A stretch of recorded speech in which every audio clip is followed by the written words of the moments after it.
cœur est un organe musculeux situé au centre du système vasculaire, comprenant les artères, les veines et les capillaires sanguins. Les contractions rythmiques du cœur permettent la propulsion du sang dans le système circulatoire. Le sang apporte les nutriments et le dioxygène aux organes afin qu'ils puissent produire l'énergie nécessaire à leur bon fonctionnement.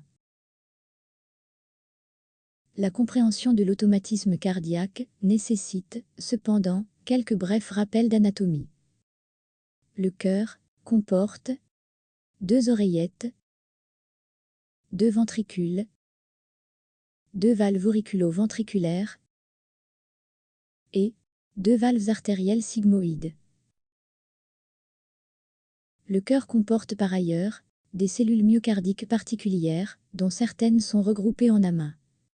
L'ensemble de ces cellules constitue le tissu nodal, encore appelé le tissu cardio-necteur.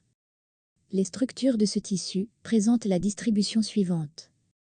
Le nœud sinusal, situé dans la paroi de l'oreillette droite. Le nœud auriculo-ventriculaire, localisé dans la cloison atrio-ventriculaire. Le faisceau de His, localisé dans la cloison interventriculaire et qui se divise en 2 branches.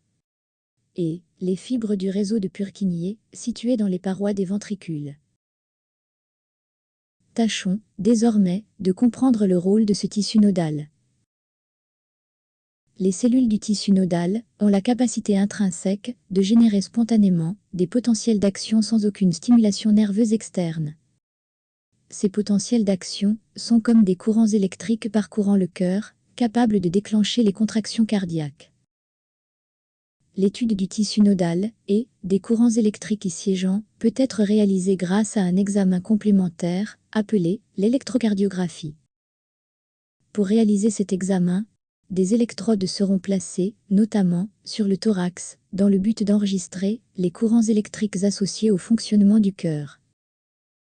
L'étude de l'enregistrement graphique ainsi obtenu, appelé l'électrocardiogramme, ou ECG, permettra d'établir le diagnostic de troubles cardiaques, comme, par exemple, les arythmies ou l'infarctus du myocarde.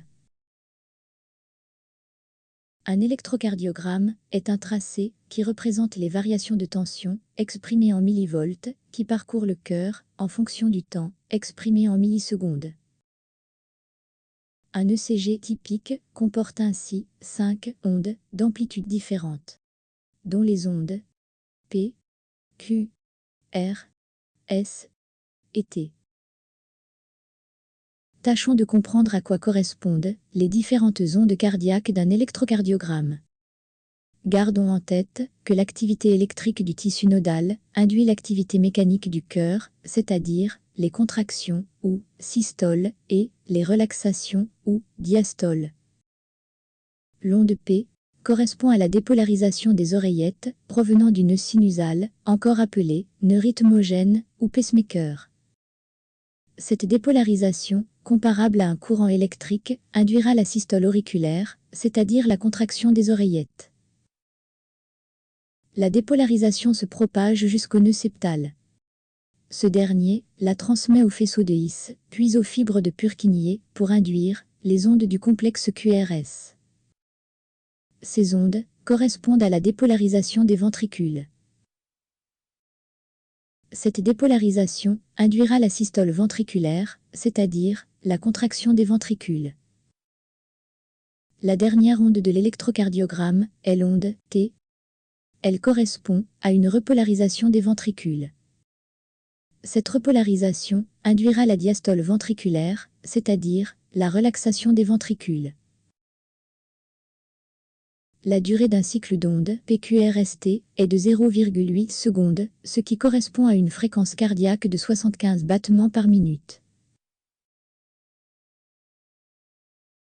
Retenons donc que chaque onde de l'ECG est associée à une localisation précise au niveau du cœur. L'onde P, dite onde première, induit la systole des oreillettes.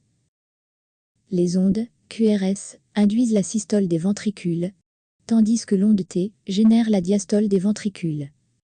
l'analyse d'un ECG est essentielle pour diagnostiquer des maladies cardiaques, mais rappelons que l'interprétation d'un ECG nécessite une expertise médicale et que les résultats doivent être évalués dans le contexte clinique global du patient.